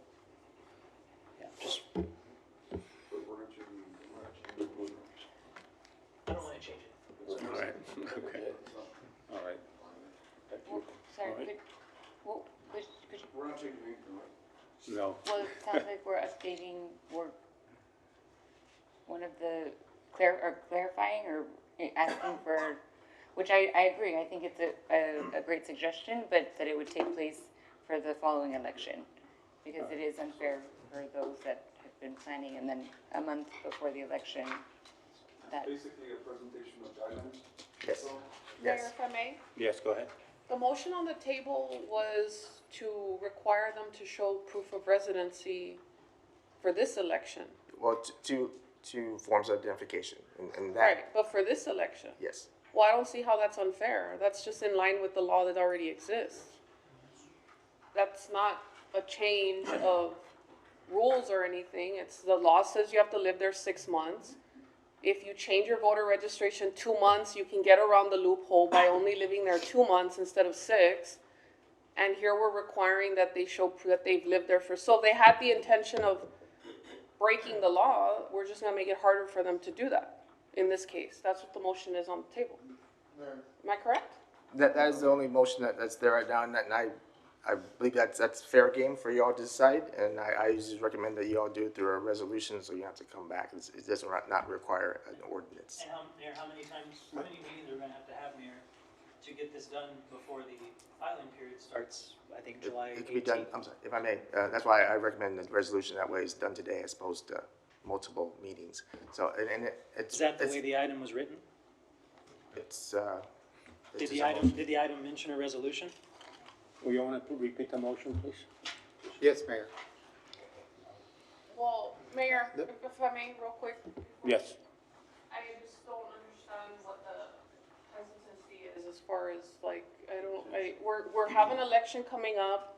We've identified issues that have occurred. We are talking about the issue, but it seems like there's some, I don't know, it's just, is there an issue with us requiring residency? I don't get it. if I may, how I hear this today is this is not a change or anything to the charter. It's just a procedural requirement you all are asking for to verify through two forms as opposed to one form of identification. And I can work with the city secretary to ensure that applications are filled out correctly and submitted correctly. So again, that's why I think it's just a resolution. It wasn't through ordinance. And to be honest, if I may, just real quickly, everything that you all do is either an ordinance or resolution. I know sometimes you all direct us to do things, but really it's an ordinance, and if if I we may. don't need to codify it, I would rather you just do it through a resolution, and that can be done in one So, meeting. Mr. Nguyen, the only thing we're doing is checking, verifying, because if I'm not mistaken, when you go out to vote, you just take your your registration card to vote, right? You're able to vote like that. Actually, this is just to submit yourself to be an applicant. The voting itself, that's a state law. Okay. Right, so. So, Mayor, so for the Yes, public go ahead. zones, pinpoint which guideline, we're addressing? And proposition. what would change, if anything? Nothing's changing. It's just, this is more procedural, right? So the charter still remains the same. You still need to reside within 180 So, days. so does it hold any teeth zone? Well, changing it? It does because you all are the legislative body, so you're requiring two forms of identification when someone comes to apply. Oh. Yeah. And just for the public to know, we start taking applications July 18th, as per the Secretary of State. That's a Saturday, by mail or email, and then July 20th, in person. That's because we don't work on weekends. So Monday morning, July 20th, applications can be turned in person, starting July 18th. All right. Closes when, sir? And it closes, I believe it's August 18, if I'm not mistaken. It's a month. So, Mayor. Yes, go ahead. So Zone, in your opinion, does this, change create better transparency, and, shape for the guideline? Well, if I may, it's a second form of identification. It's not a legal question, but I always answer every question you all ask. So, yeah, it seems to me that it would just ensure that this person lives in that district, and that's I believe your objective. Now, with that being said, and it being a possible resolution, would we have anybody here for or against, like the speaker that came earlier? We know that there are situations that there have been people that vote in the district they don't vote for, and we've seen that before. We want to just make sure that the loopholes are closed. It's just a procedural thing, like you said. Is that right? These are for applicants to run for office, right, Mayor? Yeah, it's for applicants. No, yes, okay. All right. So that is the motion? You want me to repeat the motion, Mayor? Yes, go ahead. Directing the city attorney and city secretary to implement a verification process similar that seen in the city of Richardson, where the review should consider implementing two documentary proofs of domicile and including two of the following: the Texas driver's license or state identification card, homestead exemption records or deed, or lease agreement, or a utility bill and other documentation demonstrating actual occupancy. That is the motion, Mayor. And there is a second, or motion by the mayor and second by Councilmember Pettis. All right. Okay, there is a motion and a second. Discussion. Go ahead. Yes, sir. And Mayor, if this would have been brought up a year ago or a year from now, I would gladly, vote for this. It's just purely based on the perception that I'm running for reelection, that's the idea. Did I just make an announcement? Sorry. Yeah. All right, so I'm running for the idea is reelection also. that I'll be, yeah, well, okay, I haven't made that official, but okay. So you're abstaining? You get the idea. So because of that, I'm abstaining. Okay, Yeah. all right. So that was gonna be my question, because of the position that I'm in also. Is it, better to abstain, because of the position and the timeline? If I may, our conflicts of interest in our ethics code as well as the charter deals with financial conflict of interest, and you have to be distinguishable from the general public or the group that you're affiliated with. So here I do not see a conflict of interest in voting for this matter, because you're just going to be like any other candidate, and you would be subjected to the two forms of identification as well. So you don't get a benefit from this vote personally. All right. All right. We want to avoid cheating, it's still cheating, right? Cheating. All right. We have a motion and a second. All in favor? Aye. Opposed? I don't know, I abstain. I don't know. So, Two abstain. Two abstain. Two abstain. so we have how many for, how many against? Right now, we only have four votes, Mayor, 4 votes in favor. in favor. Motion does not pass. All right. I could have voted. All right. Okay.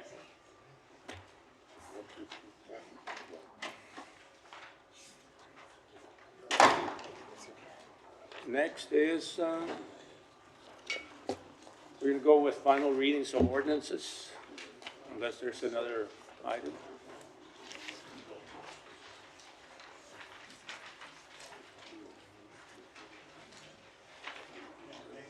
Mayor, those two final readings on there, there is one for amending the zoning ordinance map for Lot 20, Block 5, Sierra Vista Police Station plat.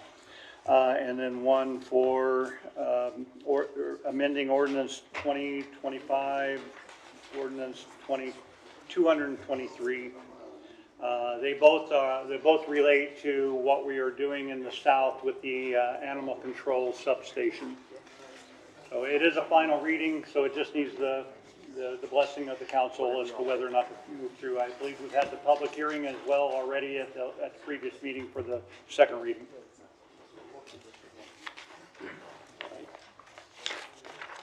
So, Councilmember, would you like to make a motion on those two final readings?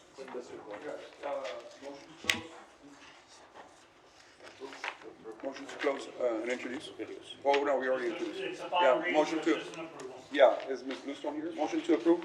Second. Okay, motion second. All in favor? Aye. Opposed? Motion passes.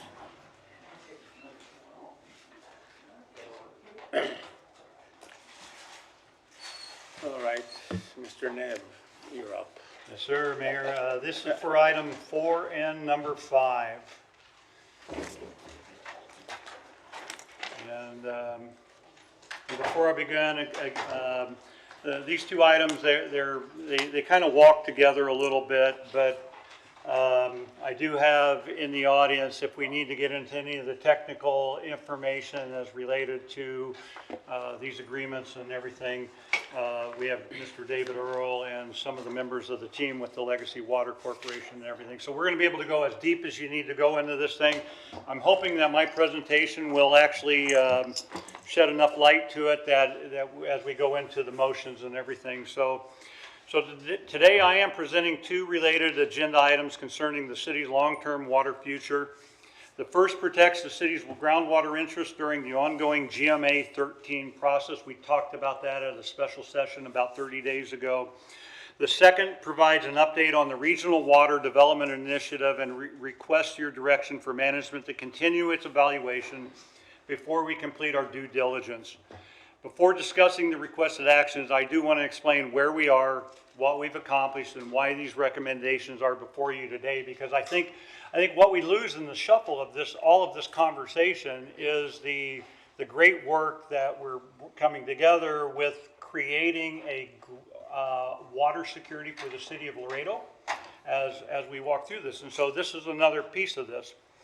So I'm going to try to talk on protecting the city's groundwater interests. I'm going to give you a progress update, advancing the Regional Water Initiative as we've been working on, and preserve council authority over all the final agreements.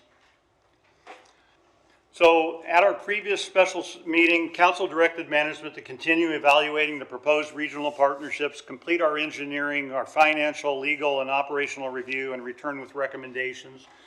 So over the past month, we've been working with engineers, legal counsel, financial advisors, AGWA, which is the area ground utility district, the Webb County, the Legacy, to evaluate both the opportunities and the obligations associated with this initiative. Management has made substantial progress. However, there are some important technical and commercial issues that are remaining under review before I can responsibly communicate execution of any binding agreements. Why does this matter? This discussion is bigger than any one agreement, And what you're going to start to see here is what's materializing is water security for the city of Laredo and Webb County as we move forward. So for decades, Laredo has recognized the importance of developing a diversified water supply. Multiple city councils examined alternatives, commissioned studies, and discussed potential solutions because they understood the long-term importance of strengthening the city's water security. What makes today different is that this council has the opportunity to move beyond the study and the discussion and continue advancing a comprehensive long-term strategy. Through the Regional Water Development Initiative, the city's groundwater protection efforts, and other complementary water initiatives, we are positioning Laredo to take meaningful steps toward a diversified and resilient water portfolio. Our goal is not to simply just add another water source to our portfolio. Our goal is to create a resilient, diversified water portfolio that protects our residents, supports economic development, strengthens those regional partnerships that we rely upon, and secures Laredo's water future for generations to come. I believe this council has the opportunity to be remembered as the governing body that transformed decades of planning into measurable progress toward securing Laredo's long-term water future. As we've continued our review, one thing has become very clear. This initiative is much larger than just purchasing groundwater. It establishes a regional partnership focused on water security, infrastructure, economic development, regional cooperation, and long-term growth. The agreements we'll discuss shortly are simply the legal framework for building that partnership. And as you can see on the slide as well too, these are the partners that we are working on within this regional partnership. Webb County, Agua, Laredo Water Supply Corporation, the Laredo Municipal Utility District. Our progress to date is that management has continued advancing the initiative on multiple fronts. Over the past month, we've worked collaboratively with everybody in order to evaluate the technical, financial, legal, and operational aspects of this initiative. The work reflected on this slide represents the foundation necessary to ensure that any future recommendation to the council is complete and in the best interest of the city and the taxpayers. I've tried to get my head wrapped around everything that we've been talking about within the legacy agreement, and Mr. Earl he can give you down to the little bits and pieces, and I get lost very quickly in a lot of those conversations. So I feel for each and every one of you as well too. What we had completed earlier is the Agua agreement, which establishes a framework where we started the discussions and everything. But essentially, and this is what we heard at the last meeting as well too, I'm just trying to put it into a different format so everybody understands where we're going. There are 3 agreements that we will be going after within this legacy regional water security measures that we have with that. The first one, of course, is the Regional Economic Development and Infrastructure Cooperation Agreement, the REDICA, or whatever you want to call it. It establishes a long-term regional partnership within the participating entities. And so this establishes how we're going to work together in that. From that document, we go into the multi-party agreement, and within that document, it actually further defines these roles and responsibilities. If you look at this thing, we're shaking it all the way down to where we're actually going to be able to have movement within this thing. The third document that we are working on is the Wholesale Water Purchase Agreement. And this agreement establishes the commercial relationship should the project as the project moves forward, including the terms under which the water will be purchased. And this is the most significant document within that structure. I believe we're almost completely done within the conversations about the Regional Economic Development and Infrastructure Cooperation Agreement, the multi-party agreement. I believe we have that all the way worked down.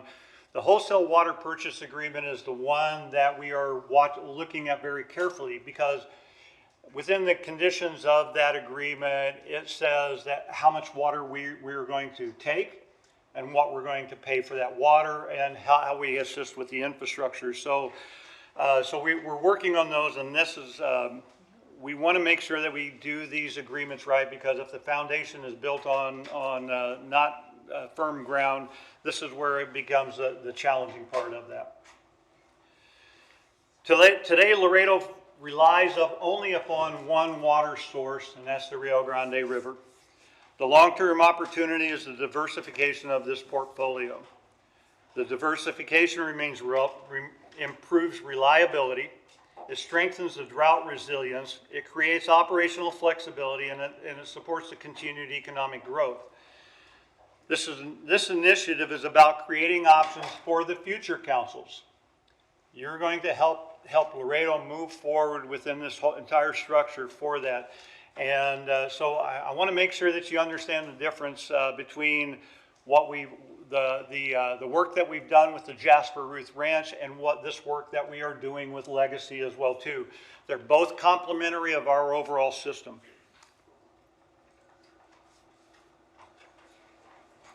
So management is not evaluating this initiative in isolation. Over the past several months, you've seen us pursue multiple opportunities that strengthen the city's long-term water security. We view these efforts as complementary, not competing. Our strategy is to build a diversified water portfolio so that the city is not dependent upon any single project or any single source of supply. I think the value of this initiative isn't just simply water source. It's the flexibility of what we want to do. We utilize on a regular basis about 39 million gallons a day. We have the ability to go up to 90 million gallons a day within our structure. At our highest level right now, we've hit about 50 million gallons a day as to what our consumption of the water is. So when you look at that, when you look back at the water master plans as well too, in 2040, our growth comes to that point where we've utilized all of our water right capacity at that time. And that's why these conversations are so important at this point, is that we have this little window that we need to find out our diversification of our plans and find out the way to get there before we get to that mark. And I think every time we've turned around and actually looked at what the Water Master Plan has predicated as where our growth will be, we're right on track. That we are growing at the speed and the rate of that. And so I just want to make sure that you understand we are not out of water in 2040. That's a misnomer and a dilution of what it is. What it does mean is that we've utilized up the water rights that we have available as of when we did our study. That's why this diversification becomes even more important within this. And so creating this flexibility becomes very important within our portfolio, because it allows us to optimize our infrastructure. It allows us to manage multiple water resources, and it supports our economic development as we go. This sets the city up so that we can kind of move forward. The initiative creates options, not commitments within that structure. Why are we returning today? And this is coming into the crux of exactly why we're here today. While we continue to evaluate the larger model, the item number 5 is our larger model on today. That's the Regional Water Development Initiative. Another issue that has emerged requires your timely council direction. And that comes from our conversation 30 days ago. GMA 13, which is the groundwater management group, that is a state group that looks at our region. You already know that. I won't go into a lot of detail, but our acre feet of groundwater is very small, and we've been asking about, I believe it's about 900 acre feet of that we can draw from the entire Webb County, and we believe that we should be up at the 50,000 acre feet mark. GMA 13 said no changes to that, and they want to put that into the Texas Water Development Board's master plan for our future. And this is why we had the conversation 30 days ago. This is why we talked with Legacy. This is why we talked with Webb County. And this is why they asked City of Laredo to be a party to this, because I will tell you that any of that if it stays that tight within Webb County, it will have a negative impact on the city of Laredo. The farther out we have to bring our water in there, the more expensive that water comes. And so the idea is that if we can get our water out of our backyard, we are so much better for the future. And that's why I think the direction from the council was to bring back that reason. And this is that recommendation there. We believe that we need to enter into that litigation, and I'll provide that within my recommendation as to what that litigation looks like with Legacy and everything, and become a joint partner within that and put this thing to bed for that. I want to cover that everything that we've discussed today before I get to the resolutions and what I'm asking the council to look at. Everything we discussed today leads to the single objective: provide the city of Laredo with a diversified, resilient, and sustainable long-term water portfolio that supports our residents, our businesses, our regional partners, and the future generations while preserving the city's financial and policy flexibility. What this is about is that this is management's long-term strategy for the city's water future. Today's recommendations protect the city's legal position and allow management to continue its work on both of these legs. The long-term opportunity is a diversified water portfolio that supports reliability, economic development, regional partnerships, and future generations.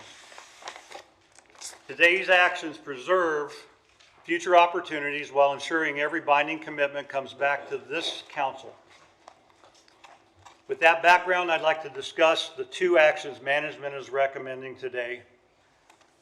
Within item 4, 26-1276, this is the time-sensitive item, and this is why I had asked the mayor to actually apply this conversation today. This protects our groundwater interest. It coordinates with Webb County, Agua, and Legacy. It puts us in the participation with GMA 13, and it retains our professional expertise. The requested authorization is not to exceed $35,000, and with any settlement, any final settlement, and any material policy decision returning to the council. The motion that I would ask you to consider, if I could get that manual, I hit a button, I think. So, yep. So the motion to authorize, exit 1. There we go. Motion to authorize city manager and city attorney to take the actions necessary to preserve and protect the city's groundwater interests in connection with the GMA 13 proceedings, including coordinating with Webb County, Agua, and the Legacy Water Supply Corporation, executing appropriate common interest and joint representation agreements, submitting public comments, initiating or participating in legal proceedings as necessary, and expending an amount not to exceed $35,000 for legal, technical, and related professional services, with any final settlement or material policy decision to be returned to the city council for approval. Mayor, Move on that. second. Motion second? Mayor, if I may. Yes, go ahead. We have Representative Richard Raymond in the audience, and I don't know Yes, if you ma'am. wanted to speak, Mr. Raymond, on anything. Well, just curious to know what you have to enlighten us with today, and I'd like to hear from you if you may. Is it on this item? You're good? You're good? Okay. Well, okay. Provided a second. Saw you there, I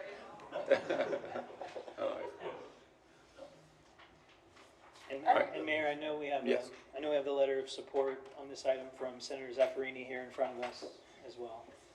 All right. We have motion. And second. We have, Representative Mr. McDonald as well? all right, okay. We have a motion and a second. All right. All in favor? Aye. Opposed? Motion passes. Mayor, on item 5, 26-1277, this involves the discussion with the possible action regarding the city's regional water development initiative. And I know we had hoped to move it farther, faster. And so what I am asking for is at least some preliminary decision from the city council right now that will allow management and legal to walk through this and then bring back the final product to you in a different format than we would normally do. Because we are still working on some of the specific pieces within that. So this recommended motion for 26-1277 is to move to recognize the Regional Water Development Initiative as part of the city's long-term water supply strategy. That gives that commitment that we are working within that. Authorize management to continue development of the initiative, including due diligence, negotiations, and coordination with our regional partners, and direct that all binding agreements and financial commitments be returned to the city council for approval prior to execution. Second, Right. Mayor, if I may. Motion second, discussion, go ahead. I just want to clarify that this is regarding our initiatives to get a secondary water source, correct? Yes, ma'am. Okay, just so the public understands that, you know, we have been moving in that direction. This is just another step in that initiative to It finalize is. that source, so. Yes, ma'am. All right. Well, any other discussion, question? Motion and second, all in favor? Aye. Opposed, motion passes. Mayor and City Council, thank you for both of those items. Thank you. That's all the items? Motion and second, meeting adjourned. Thank you.